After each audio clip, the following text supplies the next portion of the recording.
What's going on, everybody? It's Tyler from Dirt Road Country here, and I have a returnee guest. It's great to have him back on here. I feel like it's been a while since we last talked, and I'm glad you're back here because you've got new music out. It's the first of three new releases you've got coming up. It's called Boots in a Bar. Jordan Rowe joins me. Jordan, welcome back. Thanks for having me, man. I appreciate it. It's been too long, and I'm really excited to be back. Really excited to have some new music out finally. I feel like it's been a while. It really hasn't. I think what was the last release was 5 o'clock in the country, right? Yeah, well, it was over a year ago. Time flies when It's you're been having that fun. long. Yeah, it has last July. Yeah, well, it's almost Christmas time and you put this out at the perfect time. Let's talk about Boots in the Bar. What's it all about for those that haven't heard yet? So Boots in a Bar. It's an older song. We actually recorded it, or excuse me, wrote it in 2021, and I've always loved it. I wrote it with Neil Medley and Greg Bates. You might remember Greg Bates from when his artist days. He had that big song, uh, "Did It for the Girl," Hmm. and um, and so Greg and Neil, I love writing it with those guys, and we had a blast. And Boots in a Bar is just a fun song. I mean, for lack of better words, it's a song you can dance to and have a good time to. It's up tempo. It's a feel good song. And after over a year of no new music, going through some management changes and things like that, I wanted to come out of the gates with something fun again to kind of knock the dust off and the rust off with something exciting. So I'm pumped to get it out, and it's a really fun song. Well, it's a great start out of the three songs coming out. You've got two more coming, and all these three, I think you were telling me, have a new producer on them. Mm-hmm. What was the decision just to record these three songs with a new producer? And what are the two upcoming songs that you haven't revealed yet? Yeah, so Zach Aubin, he produced these three, and I've loved how they turned out, and I hope to do some more with him. But Zach he's a writer over at Relative, which is Hardy's publishing company, and I had written a couple songs with Zach, and really loved working with him, and loved how the demos turned out. And he just had, I mean, I really don't even know how to explain it. But there's just this thing that he can do with production, this place he goes in his mind that just always turns out really cool to me. And he's got his own little tricks he does on tracks and things, and they just came out really cool. And it was the songs we've been working on were a great blend of modern and contemporary feel, and it felt fresh, but it also felt true to the roots too. But it was just a little bit, I think, more of my sound I was trying to go for, and wanted to give it a shot with Zach. And so I pulled the trigger, and we recorded these three songs, and I loved how they turned out. And so we're going to do them all three as singles, and I think you just get more mileage out of the songs that way these days. And so we're going to come out of the gate with Boots in a Bar, and then in January, and I haven't even announced this. So this is the first people hearing this, and I might mess up these dates Press. off the top of my head, but I think it's January 26th. There's a song coming out called "Thanks for Nothing," and then March 22nd will be a song called "God's Got to Be a Country Boy." Um, Looking forward to that one. Yeah, I played that one live in the theater. Yeah, Mm-hmm. really really love that. So I love all three of them. It was really hard to pick an order for them, but yeah, we landed on that order, and we'll see what happens. Well, you've got new music coming and you've got the new song out, but you've got another Jordan who's actually going to cut your first song as a songwriter for another artist. Jordan Davis is cutting a song that you wrote, and tell us about that. Man, it is absolutely a blessing from the Lord. It's what you pray for ever since you moved to town, before you moved to town, for something like that to happen. And the story with that song is it's kind of wild. It's a song called "Good News Sold," and I wrote it with a couple of friends of mine, Cole Taylor and Jacob Davis, in December of 2021. And the song's called "Good News Sold," and it's about what the world would look like if there was good news on the TV. It seems like there's nothing but bad news. We wanted to write a song about what it might look like if there was good news in the news. And so that's kind of the idea of the song. It's right up Jordan's alley. But actually, when we wrote it, Cole Swindell had it on hold for a while, and it was on hold with Cole from December 2021 until October of 2022. And so for those, what was that, I don't know, 10 months, Mhm. um, somewhere in there that we thought Cole was going to do it.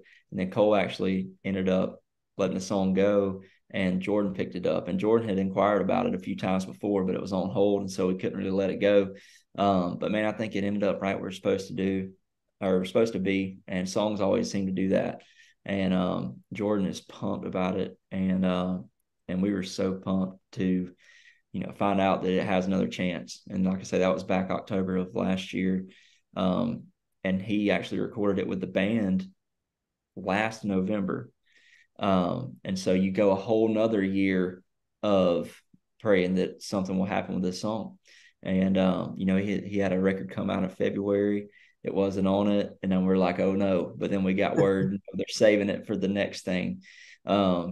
Is what we've heard rumors of. So just praying that comes to fruition. And then about, I don't know, maybe 3 weeks ago or so, I got word that he had recorded his vocal on it and actually sang on it. Yep. So just continuing to pray that that thing comes out next year, and that would be my first major label cut as a songwriter, which would be such a huge blessing, and really open up some doors, hopefully, in the songwriting world. So be pulling for that, praying for that for sure.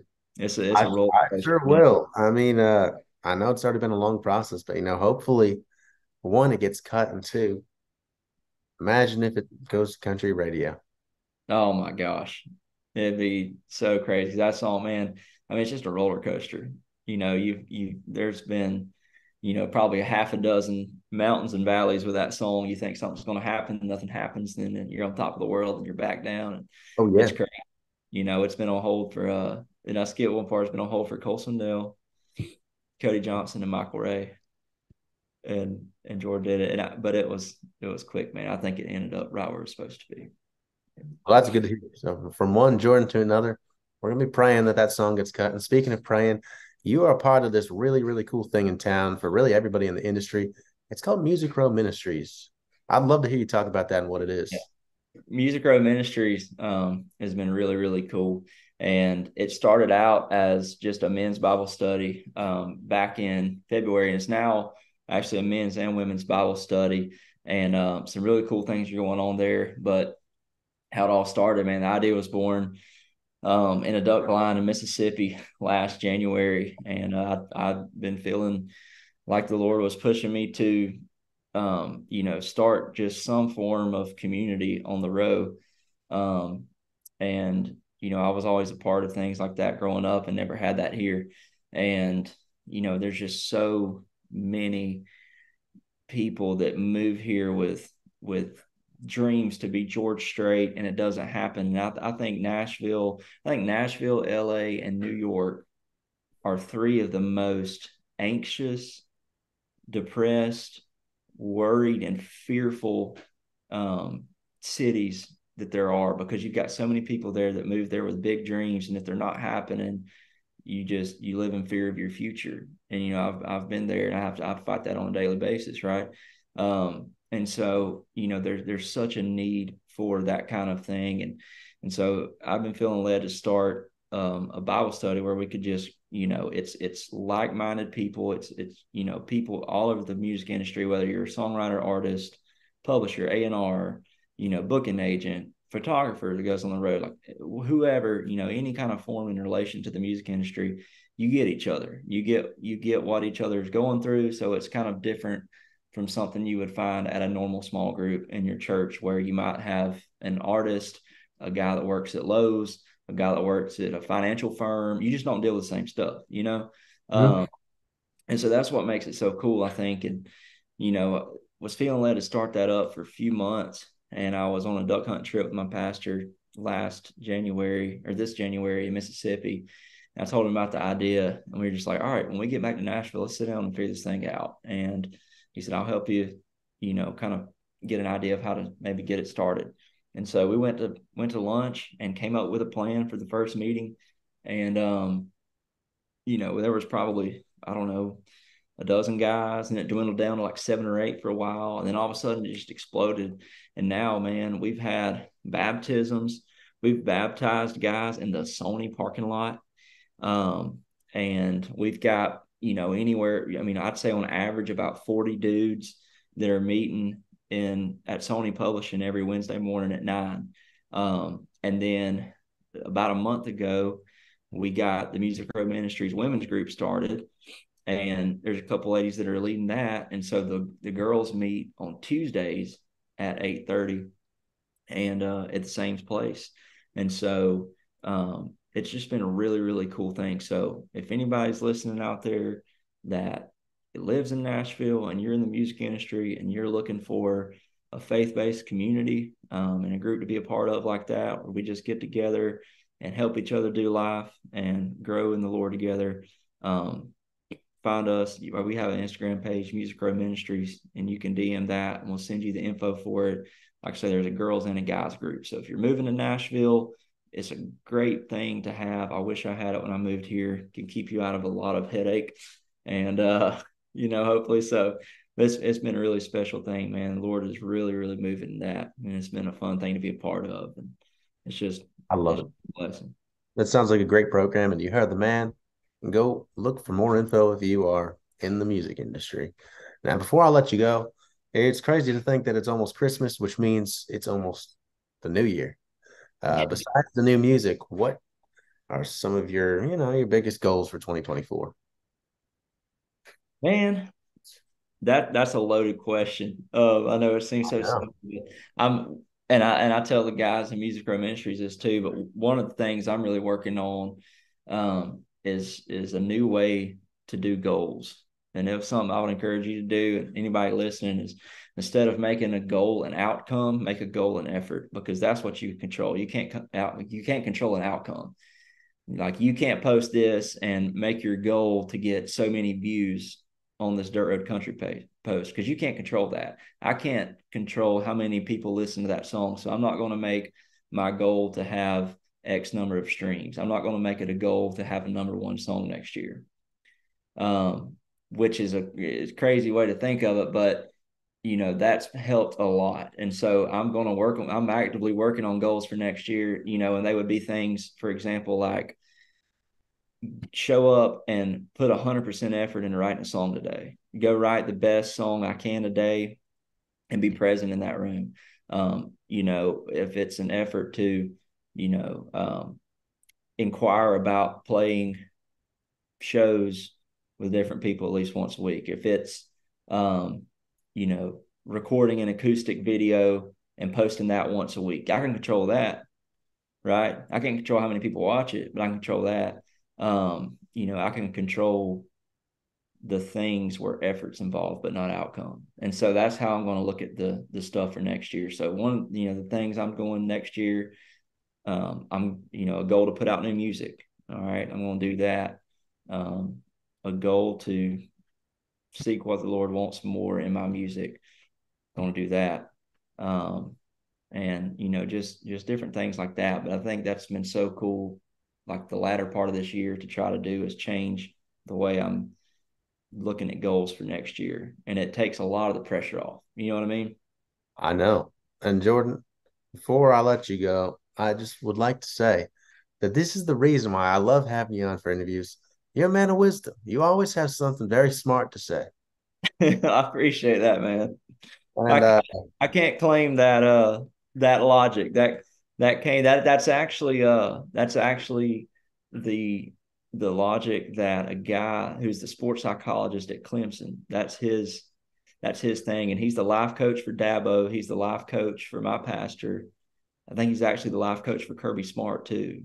And he came in and instilled that core principle to the Clemson football team. And right after he did that, that's when they started winning those national championships. And that's it, cool. it was really cool. One quick story about that, just for a change of perspective, was he said they used to have these big posters in their hallway, and it had their schedule on it. And so it might say October 21st, Clemson versus South Carolina, Columbia, South Carolina. They might say November 4th or whatever, Clemson versus Georgia, Athens, Georgia, right? And he changed that. He took all those off the wall. And they're like, what are you doing? Like that gets kids motivated. He's like, you're motivating them the wrong way. They can't control how the other team plays. And he put the posters back up on the wall and it'd say Clemson versus Clemson, October 21st, Columbia, South Carolina. Clemson versus Clemson, November 4th, Athens, Georgia. You're competing against yourself instead of competing against somebody else. I can't compete against an algorithm. You can't compete against an algorithm. I can't compete against other songwriters. I can't force an artist to cut a song. Control what I control. Change the scorecard. And man, it's freedom.